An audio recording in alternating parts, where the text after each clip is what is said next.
Тереза Меј се очекува да биде прогласена за нов лидер на конзервативната партија и нов премиер на Велика Британија, откако незината против кандидатка Андреа Лицом се повлече од трката.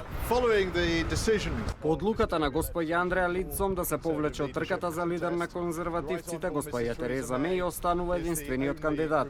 Според процедурата, јас претседателот на комитетот 1922 и на одборот на конзервативната партија морам формално да потврдам дека господја Меј е новиот лидер на конзервативната партија. Лицом, која е заменик министер за енергетика, соопшти дека на земјата и предстои светла иднина надвор од Европската унија, но дека на Британија е потребен силен предводник со широка поддршка. За неа во последниот круг од гласањето за нов лидер на конзервативците гласаа помалку од 25% од партиските пратеници, додека Тереза Меј имаше 60% на поддршка. Нема поголема привилегија од тоа да ја водам владата на конзервативната партија и ќе бев длабоко почестена да го правам тоа. Сепак заклучив дека на интересите на нашата земја најдобро ќе им служи идно назначување на силен и добро поддржан премиер.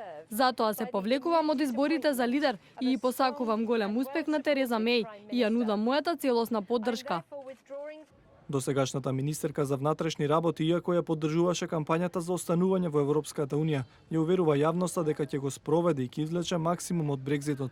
Brexit means Brexit. Брекзит значи Брекзит и од тоа ќе направиме успех. Нема да има обиди да останеме во Европската унија. Нема да има обиди повторно да се приклучиме на задна врата. Ниту пак ќе има втор референдум. Државата гласаше за напуштање на Европската унија и како премиер ќе се осигурам дека ќе ја напуштиме Европската унија. Премиерот Девид Камерон, кој треба да ја отстапи функцијата на Меј, изјави дека иако Британија ќе излезе од Европската унија, повторно ќе биде потребна блиска соработка со Брисел и земјите членки.